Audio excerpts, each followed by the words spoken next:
طالما فتحتي الفيديو ده بإرادتك يبقى انت اكيد اتفرجتي على مسلسل مدرسة الروابي. ولو انت داخله كده مش فاهمه حاجه، المسلسل ده اردني، بيتكلم عن شويه مشاكل من اللي بتواجهها البنات في سن المراهقه، اللي هو يعني سن 15 و16 سنه، من تنمر، قله ثقه بالنفس، حبيتي واحد واتخميتي فيه، عيلتك بيعاملوكي وحش في البيت، او نفسك تتشهري علشان مفيش ولا اي واحده من البنات في المدرسه معبراكي، وكمان حاسه ان كل المشاهير والبلوجرز اللي حواليكي دول واخدين حقهم تالت ومتلت، ونفسك تبقي زيهم وباي تمن. مسلسل بجد بيناقش كتير من المشاكل دي، فلو انت ما كنتيش اتفرجتي عليه فهو متاح على نتفليكس، وكمان في اي بي تي في سرقوا ما شاء الله. بس لو انت اتفرجتي على المسلسل ده بذمتك وانت قاعده كده بتتفرجي عليهم، مش في المدرسه، في الحفلات اللي كانوا بيطلعوا يحضروها، عمرك سألتي نفسك ايه ده؟ هو انا لو حضرت حفله زي دي هلبس ايه؟ او هحط ميك اب شكله ايه؟ مع ان احنا عمرنا ما هنحضر حفلات زي دي، ولكن انا بصراحه سالت نفسي السؤال ده، يا ترى انا لو اتعزمت في حفله لحفلات فتيات الروابي هعمل ايه؟ وبما ان انا مينو ماليش اي علاقه باللبس، بس انا ليا دعوه بشغلتي وهي الميك اب. هرطب وشي اول حاجه بالسيروم ده اللي اسمه فيكس واو. الفترة اللي فاتت انا اصلا اتعزمت على كذا عيد ميلاد وكذا حاجة، ما كنتش بلحق اصور، منك لله يا زيزو، فانا ما كنتش بلحق اصور اي حاجة خالص، اصلا كنت بعمل الميك اب كله في 3 دقايق قدام المراية، فاصور ايه؟ انتوا بتهزروا؟ السيروم ده بيبقى حلو قوي للبشرات الجافة، اللي هو انا طبعا تحفة. لاحظت ان الميك اب بتاع السكين بتاعتهم بجد كان خفيف ورايق، الفاونديشن بتاع كل الكاست في الحفلات كان رايق وناعم ومش فول كفر خالص، فاحنا مش محتاجين الا كده فاونديشن يدينا جلو ويدينا شكل البشره الطبيعي التحفه. فهستخدم الفاونديشن ده بتاع ميلو ده بيفكرني جدا جدا بهيلسي ميكس، وانا بعشق هيلسي ميكس، بموت فيه. بس هو بورجوا تقريبا مقاطعه، فهنستخدم ده. الفاونديشن ده فيه بانثينول وكمان فيه الوفيرا، عشان كده انا بقول لكم ان هو حلو قوي للبشره الجافه، وهتلاقوه على البشره شكله ناعم. وكمان انا هدمج بالسبونج على طول عشان يديني كده كفر لذيذ. انا حطيت كتير، بس بصوا حتى لما احط كتير مش هيبقى غبي يعني. هتشوفوا دلوقتي شكل البشره دي حلو قوي. بصوا انتوا شايفين وشي بشرتي عادي اهو، مش فول كفر يعني. برونزر بقى خفيف جدا لا يذكر، هستخدم ده بتاع اني كلاين. بصوا الدرجه خفيف يعني، لونه طبيعي جدا جدا، بس يعني بجد بيفرق في شكل الميك اب قوي.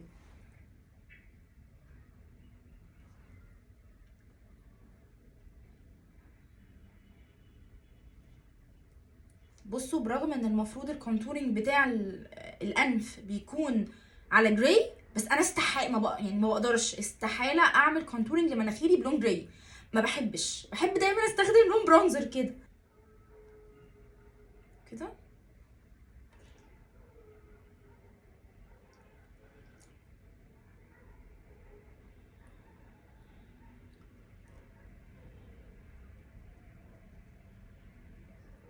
بصوا بعد الدمج تحسوه مش موجود يعني كده.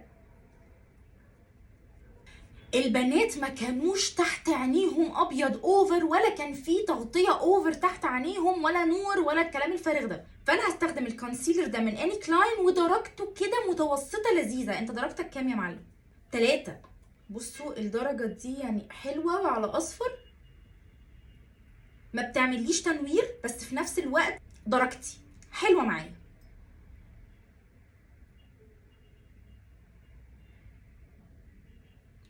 درجة احطها وانا مرتاحة، اني مش هلاقي نفسي عفريت او بنور اوفر. كل منتجات اني كلاين هتلاقوها برضو متاحة عند شمس اللي هي جوسي بيوتي وروبي روز.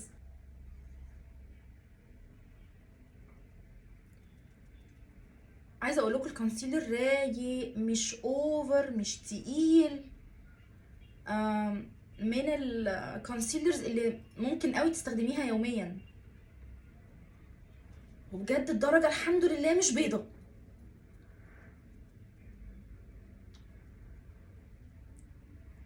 تاتش بلاشر خفيف ما اقدرش ما احطش بصراحه، مش قادره، عشان برضو بصراحه محتاجه لون بلاشر بينك كده خفيف على الخدود. هاخد اللون ده اللي هو اسمه اون بوينت من عند شي جلام، حاجه كده تاتش نونو.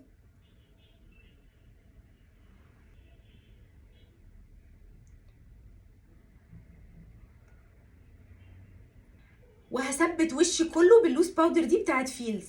جماعه هو انتوا خدتوا بالكم من حاجه؟ خدتوا بالكم ان انا علشان عامله المود كله كده بينك واورنج، فشبه انا تقريبا لحد دلوقتي مستخدمه كل المنتجات لونها بينك. خدتوا بالكم ولا ما خدتوش؟ ده حتى المرايه، حتى الاسبونج، كل حاجه لونها بينك. بفتحها لقيتها ما شاء الله مكبوبه كلها هنا.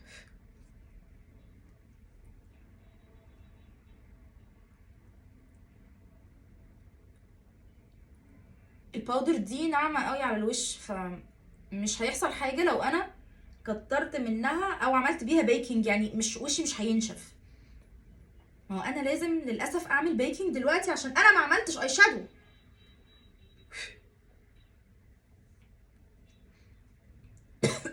بالبرش السبولي دي بتاعت روبي روز برضو. دي مش سبولي بس، دي سبولي وفرشة حواجب كاملة اصلا. واو. واساسا بصوا الديزاين بتاعها، بصوا لونها، بصوا كل حاجة جامد. بس انا عايزة استخدم السبولي، وبحترم قوي قوي الفرشة السبولي اللي بتيجي كده متنية كده مش واقفة، يعني تحسي ان انتي بقى عندك كده فرصة تسرحي كويس. وهستخدم الجل ده بتاع شمس. هحاول ما اعملش حاجه في حواجبي، لان هما كان حواجبهم طبيعيه، مش فاكره ان هما كانوا عاملين اي حاجه غريبه في الحواجب.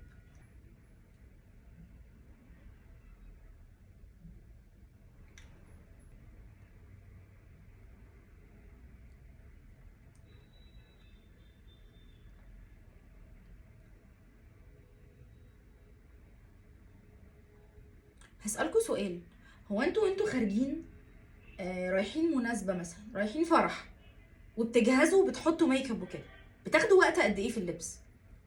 مش في اللبس، مش شغلتي، في الميك اب. انا لازم ساعه، يعني ما اعرفش، سيبيني كده براحتي ساعه، حتى لو خلصت بدري، بس لا يعني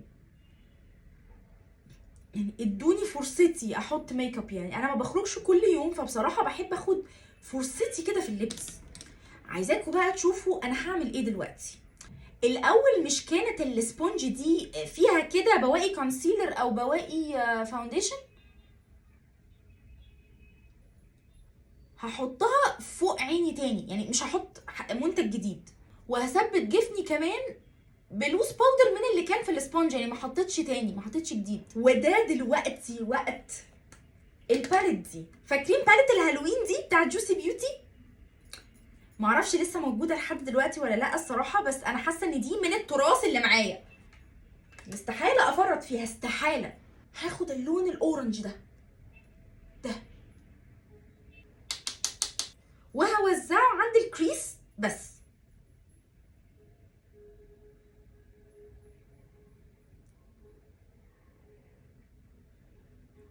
يعني بس، يعني كده بس.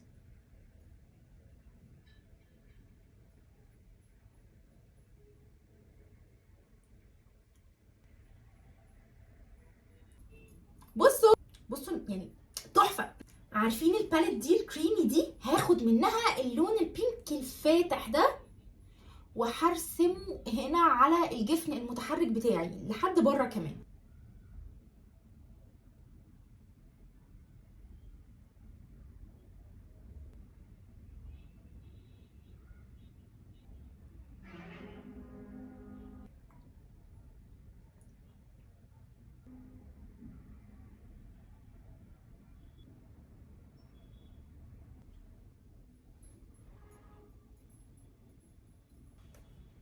كده. بصوا المنظر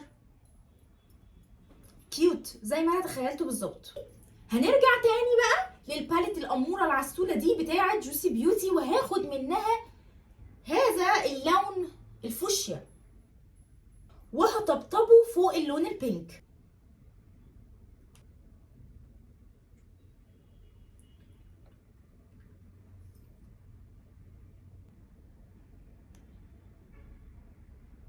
غمقت اللون شويه صح؟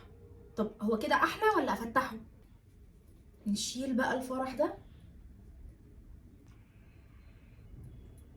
خطير على فكره. انا مش هحط حاجه تحت العين، يعني تحت عيني هنا مش هحط حاجه، هي بس الماسكارا. تفتكروا كده خلصنا؟ لا طبعا. بصوا بقى، اخدتوا بالكم ان في المسلسل تسنيم وساره كانوا في لوكين في مناسبتين مختلفين؟ تحسوا ان بجد الميك اب ارتست اللي عامل لهم الميك اب الاتنين هو واحد، لانه عامل نفس الرسمه دي بس بالوان مختلفه، ولكن خط الجليتر، مش جليتر، اسمه ايه، ستروس، من تحت كان مليان ستروس كده. فانا محتاره في حاجه، نحط ستروس فضي ولا ستروس الوان؟ تعالوا نجرب. تعالوا مثلا ندور على الستروس ده. العلبه دي كلها انا جايباها من شمس، بس شمس اللي هي بتاعه الجل، مش شمس جوسي. العلبه دي فيها الوان ما كانتش عندي سافله. فوشيا فوشيا فوشيا، يعني ده جنزاري، ده موف، لا ازرق، ده ازرق، ازرق خطير، اخضر، اسود. الاسود ده اتقالوا عليا شويه. احمر استخدمناه قبل كده او استخدمته قبل كده. واللون ده متهيألي ممكن احط اللون ده، بس خايفه ما يبانش، مش عارفه. بصوا هستخدم اللزق ده. اللزق ده كان جاي كده مع حاجات للشي جلام، بس اكتشفت ان هو يعني بيلزق الاستراس كويس. تعالوا نجرب.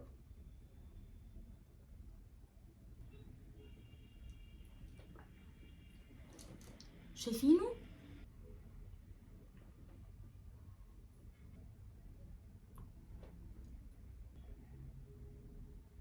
حاطه في الاول 2 فاتحين بينكات، وفي الاخر 2 كبار فوشيا. مش وحش. تفتكروا هل انا ممكن اسيب حاجه كده من غير ما العب فيها؟ لا لازم العب. يعني انا حطيت هنا زياده. مش وحشه بقى، قولوا لي مش وحشه، عشان مش عايزه اشيلهم.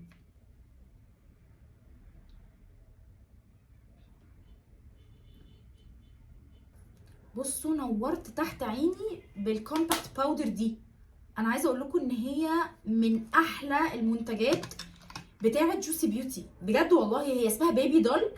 انا عشان عجبتني كنت انا جايباها في وقت كنت انا فيه غامقه، يعني معرفش انا افتحيت، فانا كنت جايباها في وقت انا كنت غامقه فيه، رحت طالبه كمان رقم 40. يعني انا معايا منها درجتين، دي رقم 10 ودي رقم 40.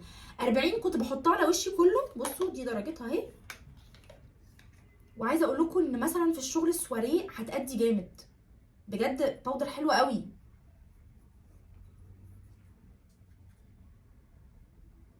والله هي 40 لحد دلوقتي انا حاساها كويسه عليا.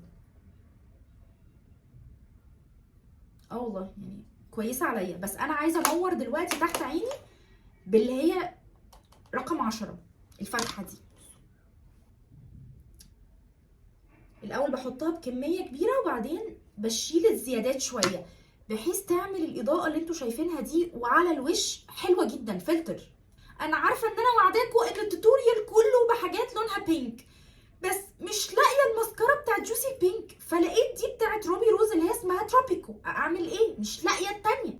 معلش ملونه ومزنهره وكل حاجه وخلاص.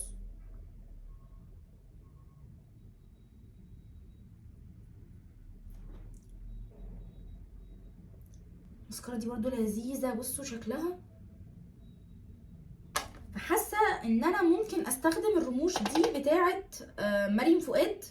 هي مش بينك برضو بس موف، يعني تمام. نحط انهي واحد؟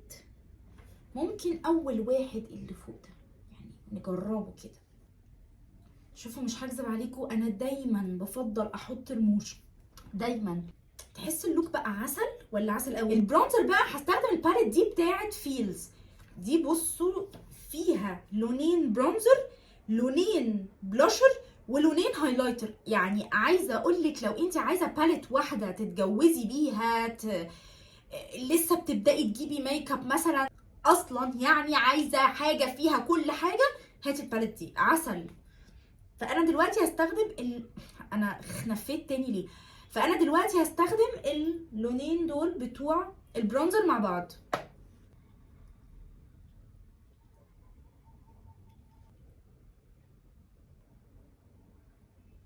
محتاجه لون بلاشر فوشيا بينك فاتح فاقع.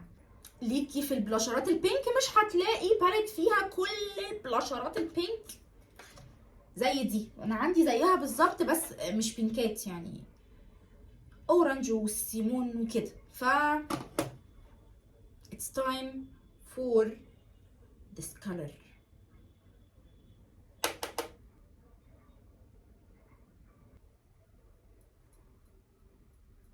جماعه انتوا شايفين انا عماله احط حاجات على وشي؟ انا اقسم بالله وشي ده فلتر، يعني فلتر. عايزه اقول لكم ان انتوا هتحسوا شويه انه احنا عشان نعمل لوك زي ده استخدمنا برودكتس كتير، استخدمنا منتجات كتير. بس الغرض من الفيديو هو اني كنت اوريكم اكبر كميه منتجات عندي من روبي روز وجوسي بيوتي، ويا ريتهم بيخلصوا بجد. لا يعني بصوا انا حاطه كيسه كامله على رجلي، كل دي منتجات انا بحوش فيها من 2019 لا 2018، حاجه بجد من زمان. انا بعتبر انه المنتجات دي بتاعتي، البراند دي بتاعتي. فعليا انا مسميه ان البراند دي بتاعه جوسي بيوتي دي بتاعتي، لان انا اول بلوجر في مصر عملت اعلان عن جوسي بيوتي. ما كانش لسه في روبي روز اصلا، ما كانش في اي حاجه تانية بجد والله العظيم. كنت بعمل لها الاعلانات بتاعتها وانا صغنونه كده وباقل الامكانيات. البراند دي شافت معايا تطور، دلوقتي انا بصور لها بموبايلين و2 سوفت بوكس ورينج لايت. انا كنت بدأت اصور للبراند دي من وانا بحط قدامي اباجوره وراكنه التليفون بتاعي السامسونج القديم على المكتب قدامي، على فازه، على حاجه قدامي. فانا بعتبر بجد ان البراند دي بتاعتي، وعشان كده في كذا منتج كانوا اتباعوا كتير جدا الفتره دي بسببي، علشان الناس كانت بتبعت الصوره بتاعتي لشمس كانت متسميه باسمي. ف اكتر حاجه، اكتر منتج اتسمى باسمي كان الهايلايتر ده. الهايلايتر ده اسمه ميرميد. انا عايزاكم تبصوا على الباترن بتاعته عامله ازاي. الشكل ده شكل الميرميد. الدرجه دي درجه مينو، يعني انت اللي عايزه تطلبيها كلمي شمس وقولي لها درجه مينو، ما تقوليلهاش درجه كذا خالص. الدرجه دي اللي هي 394، هي احنا سميناها مينو وانا سميتها مينو عشان انا ما كنتش عارفه احفظ 394 دي، ما تسموها رقم سهل يعني. الشيد دي بصوا اصلا خطيره. بصوا الدرجه شامبين قوي، يعني في درجه كمان بصراحه حاسه ان هي احلى كمان من دي بس مش حافظه رقمها.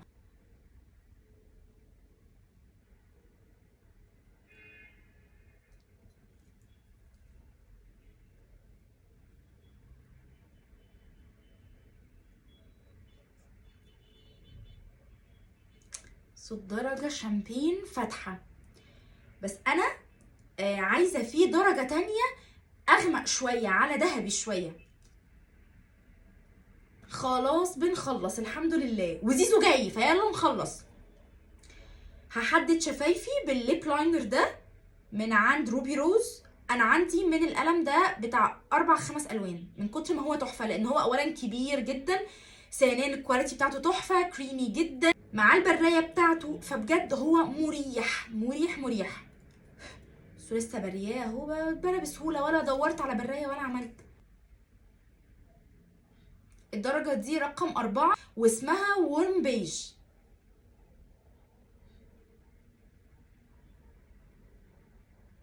بصوا هي بيج نود اهي. حددنا كده. انا كان ممكن احدد بقلم بني، بس لا، انا مش عايزه احدد بقلم بني عشان انا عايزه ارسم جوه شفايفي بليب جلوس بس، مش هحط روج.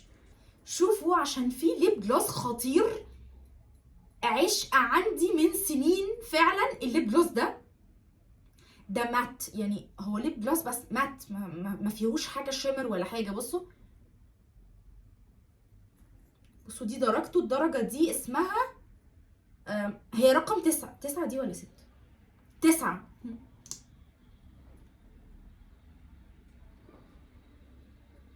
مع ان ما كانتش هي دي الدرجه اللي انا كنت عايزه احطها، كان في واحد تاني عندي فيه شامر كتير كده وجليتر كتير كده،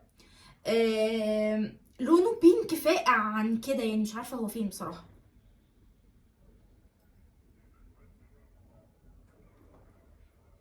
بس بصراحه يعني هو ان قوي، بس لو لقيت التاني هحطه برضه. استنوا عشان تخيلوا لقيت الدرجه التانيه اهي. بصوا الفرق ما بينهم واضح ظاهر اهو، ده مات خالص وده فيه شيمرز صغننين كتير كده.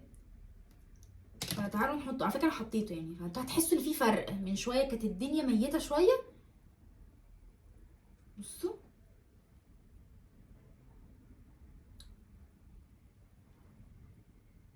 كده احلى.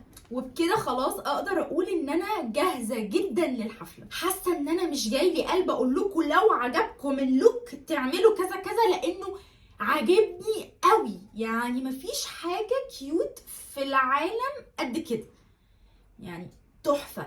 وده كان اللوك التصوري بتاعي لو انا ساره ورايحه حفله من حفلات مدرسه الروابي. استنوا بقى مني بارت 2 لهبه لو راحت حفله من حفلات مدرسه الروابي، وده بقى انا متحمسه له بشكل. بس كده، لو عجبكم الفيديو ما تنسوش طبعا تعملوا لايك وتعملوا شير وتعملوا سبسكرايب لو انتي مش مشتركه عندي في القناه. وكمان لو انتي مش عندي على انستجرام، فانا اسمي مينو اشرف على الانستجرام، هتلاقيني بسهوله، اكتبي بس مينو. بس كده، بحبكم كتير كتير كتير، تصبحوا على خير.